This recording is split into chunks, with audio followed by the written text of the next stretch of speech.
People worry about AI for all kinds of reasons. It's polarizing, it spreads misinformation, it's coming for our jobs, and those are all good reasons to be nervous. But what really keeps me up at night is something else. Something that feels more personal and perhaps even more concerning for the human experience itself. I worry that AI will make us boring. You, me, all of us. That's because the more we outsource our decisions to AI, the more we surrender something deeply human. Our capacity to explore, to take risks, to stumble into the unknown, and sometimes surprise even ourselves. I worry without the potential for discovery, for serendipity, we risk becoming more shallow and unidimensional versions of who we are and who we could be. Not just as humans, as individuals, but as humanity. Now, let me make this idea a bit more concrete and take you somewhere perhaps unexpected, but also totally relatable. Imagine walking into a Baskin-Robbins. What you'll see is an illustrious assortment of 31 different ice cream flavors. There's chocolate chip, pistachio almond, lemon sorbet, and many more. You're now facing a difficult choice. Are you going to go with an old favorite, chocolate maybe, or are you going to take a risk on something funky and new, like wild and reckless sherbet? And yes, it's a real flavor. The choice you're facing is a classic human dilemma scientists call the exploitation-exploration trade-off. Are you going to play it safe and capitalize on what you know you like, or are you going to take a risk with the hope of finding something even better? And our lives are full of these trade-offs. Stick with your favorite restaurant or try the fancy new spot on the corner. Keep your usual haircut or ask for something new and edgy. Stay in your stable job or finally try to become a pickleball champion. We all differ in our appetite for exploitation versus exploration, but we're also all hardwired by evolution to strike a certain balance between the two. Because for our ancestors on the African savanna, the trade-off was actually pretty simple. Stick too closely to what's safe, and you risk starvation when the grove runs dry. Strafe too far into the unknown, and you might get poisoned or eaten by lions. Luckily for you and me, the trade-offs we face today are far less about survival. But our choices are still governed by this instinct to balance caution with curiosity. If all you ever did in life was play it safe and exploit, you'd never get disappointed, but you'd also never get a chance to advance and grow. If all you did instead was discover and explore, you'd collect endless experiences, but you'd also never get a chance to capitalize on your learnings. So it's really this balance between exploitation and exploration that fuels our growth. Not just as a species, but also as individuals. But it's exactly where AI throws a wrench into the works, because AI hates risk. And that's not because of its algorithmic DNA. It's because the systems we rely on to navigate our world, from Spotify to Netflix to ChatGPT, are overwhelmingly trained to optimize for exploitation, or more specifically, for short-term engagement and satisfaction. Did you click the link, watch the video, like the song? If yes, AI gets a clap on the shoulder. If no, gets a slap on the hand. Risk, discovery, and exploration are simply not part of their programming. Think back to Baskin-Robbins. If 60% of people prefer the flavor pralines and cream, which is their best-selling flavor, then that's what the AI is going to recommend. It's not that AI lacks imagination, it lacks incentive. Safe bets protect against disappointment, which in turn reduces customer churn. So instead of taking this risky gamble that helps you explore, companies tend to err on the side of exploitation when training their AI systems. And to be clear, there's nothing inherently wrong with that. I've spent the last 15 years as a computational social scientist working at the intersection of psychology, computer science, and business. And I know that rewarding AI in that way can be extremely valuable. Algorithms, in a way, only become so good at figuring out what you might enjoy or currently be looking for because they focus on exploitation. And that's not just good for business, it's also good and sometimes even necessary for us as consumers. For me, the mere thought of having to choose between 31 different ice cream flavors makes me dizzy. And yet, most of the choices that we face day to day are far more complex than that. Netflix, for example, has over 5,500 movies to choose from. Spotify, over 100 million songs. So the truth is that without a little help from our exploitation-loving AI friends, we simply don't stand a chance at navigating modern life. But I've also become increasingly concerned that this upside comes at a somewhat existential cost. And to give you a first flavor of what I mean by that, let's go back to Baskin-Robbins. Before coming here, I ran a simple experiment. I asked ChatGPT to recommend one of their ice cream flavors. I did that 100 times each round pretending to be a new customer. 96 times, it recommended one of their two most popular flavors, pralines and cream and mint chocolate chip, which I realize, and I'm sure you'd agree, is not exactly a very diverse set of choices.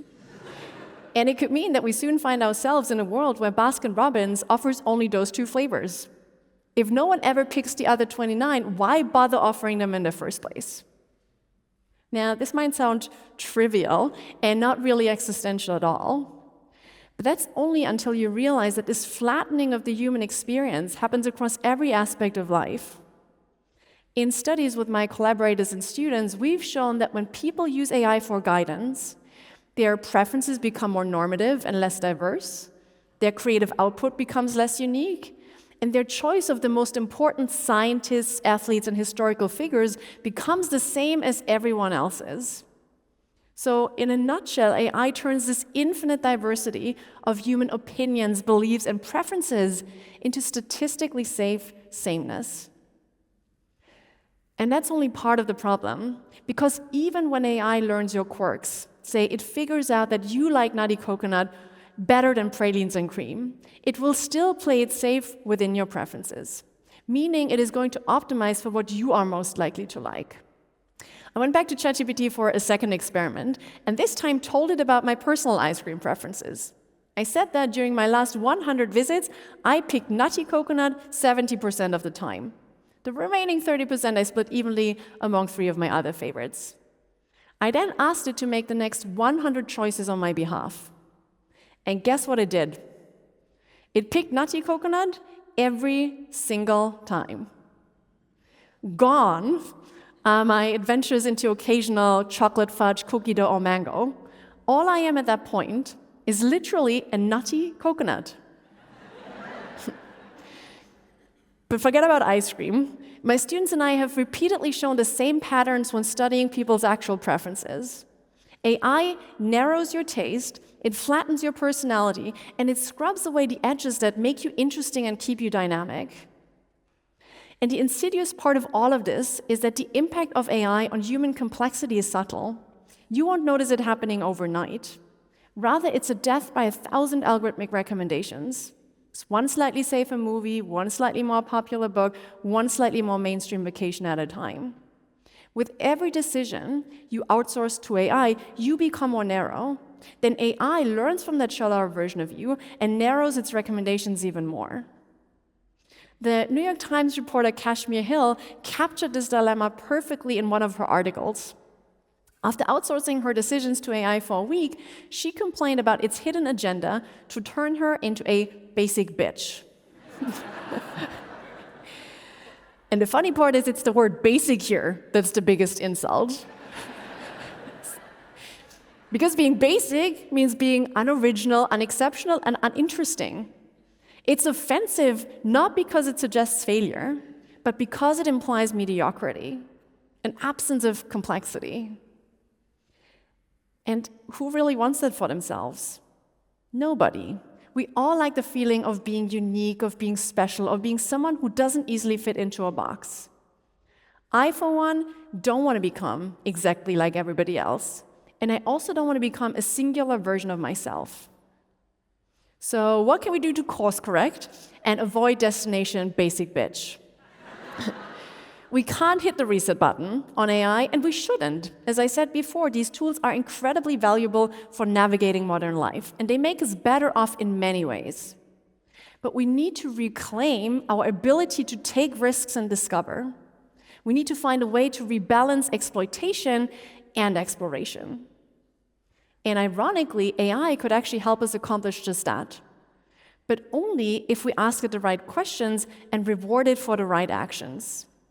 So instead of asking it to help us find something we like, we could start asking it to help us find something new, something we're likely to love even though we've never tried it before.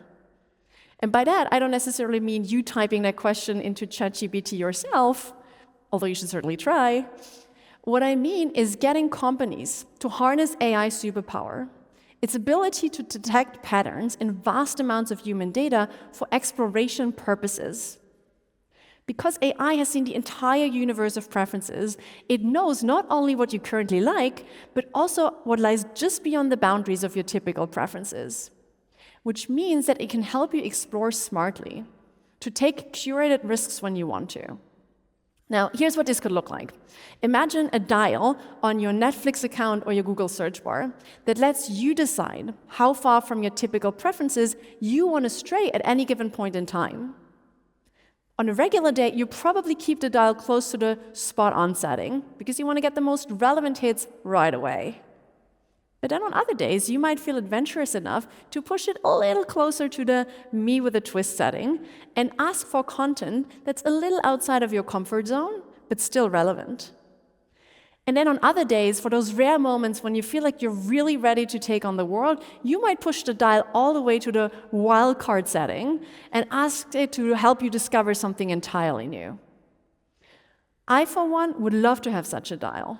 It doesn't force me to leave my comfort zone. I can always leave it on the spot-on setting and benefit from the convenience that comes with it. But it gives me the choice and the agency to break out of my little bubble whenever I want to or I feel like I have to. But here's the catch. For AI to toggle its superpower between exploitation and exploration, we need to incentivize it to do so. Merely asking it to be more creative or help you become more adventurous isn't going to do the trick. In most cases, it will still default to the tried and tested output because it craves that clap on the shoulder. So instead of punishing AI every time it takes a swing and misses, we need to start rewarding it for taking smart swings, for making bets that are a little bold, a little unusual perhaps, but still grounded in what it knows about us. AI doesn't have to throw darts in the dark. It can take informed risks. It can help us optimize our exploration. And when it does, we should treat it as a success, not a failure. Now, this isn't about desserts or playlists. This is about preserving what makes us uniquely, messily, and gloriously human. It's your random passion for ET memorabilia, your weird detour into geocaching, or your stubborn preference for a stick shift car. It's about all the contradictions that AI can't quite explain, and the beauty of us being just a little weird once in a while. And if we believe that human complexity is worth preserving, then the time to act is now. Because we're at this inflection point where AI is no longer just recommending, but starting to act on our behalf. It's choosing, not suggesting. And that's where the stakes become really existential. So next time AI offers you pralines and cream, maybe say no, and ask it to help you go wild and reckless instead. Thank you.